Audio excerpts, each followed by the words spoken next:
Welcome. Come in and have a seat. So, I heard you missed your last follow-up appointment. I was quite disappointed to hear that, but here we are.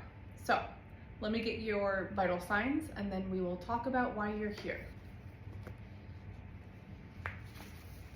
Let's put this on.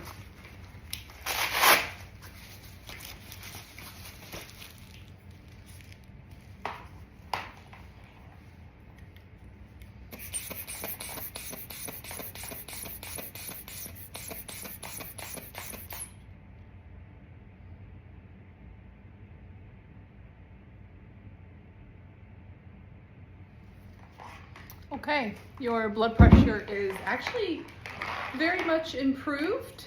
I assume that you followed up with Dr. Carter, our cardiologist, so I'm happy to hear that that has improved. However, I am quite disappointed that you missed your follow-up appointment with me.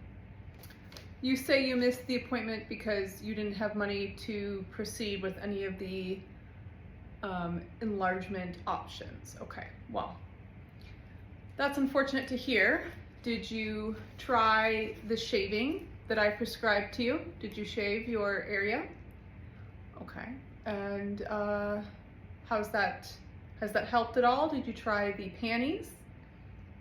Okay, so you're feeling a little bit more comfortable with that? Okay. Today, it looks like I'm seeing you for compulsive touching and inappropriate arousal patterns. This is very disturbing. I'm gonna need you to strip completely this time. I need to see everything. Take your shoes off. Stand with your hands behind your back. Today we need to do a full examination. Now, bend over.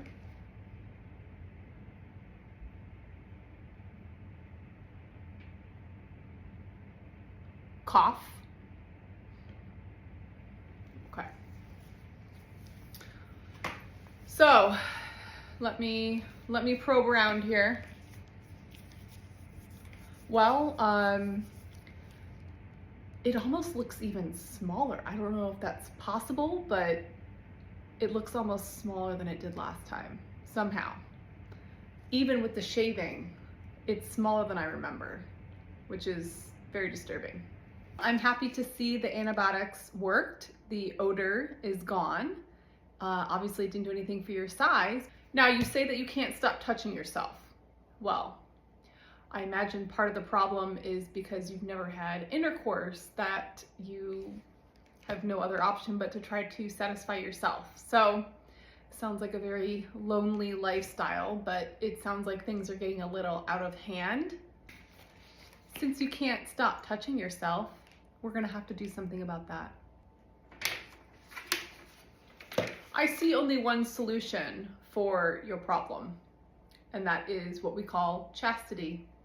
And this is not a punishment for you, this is a prescription.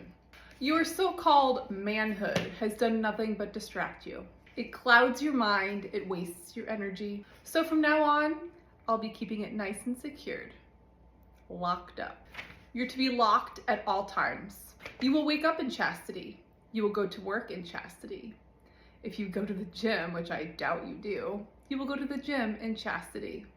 You will sleep in chastity, and you will beg for release. Spoiler alert, I will say no when you ask to release. This is not because you deserve it.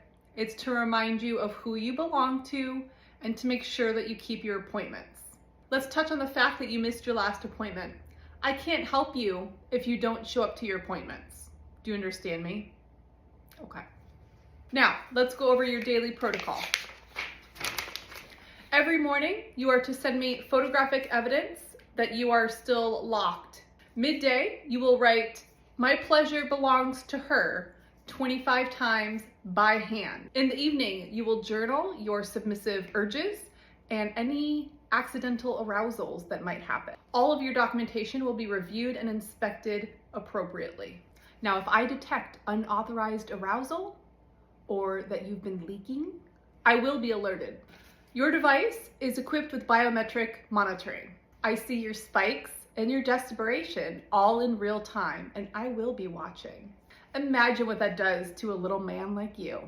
Knowing I'm watching, knowing every twitch is betraying you. And should you disobey or test my limits, I will switch you to the permanent model.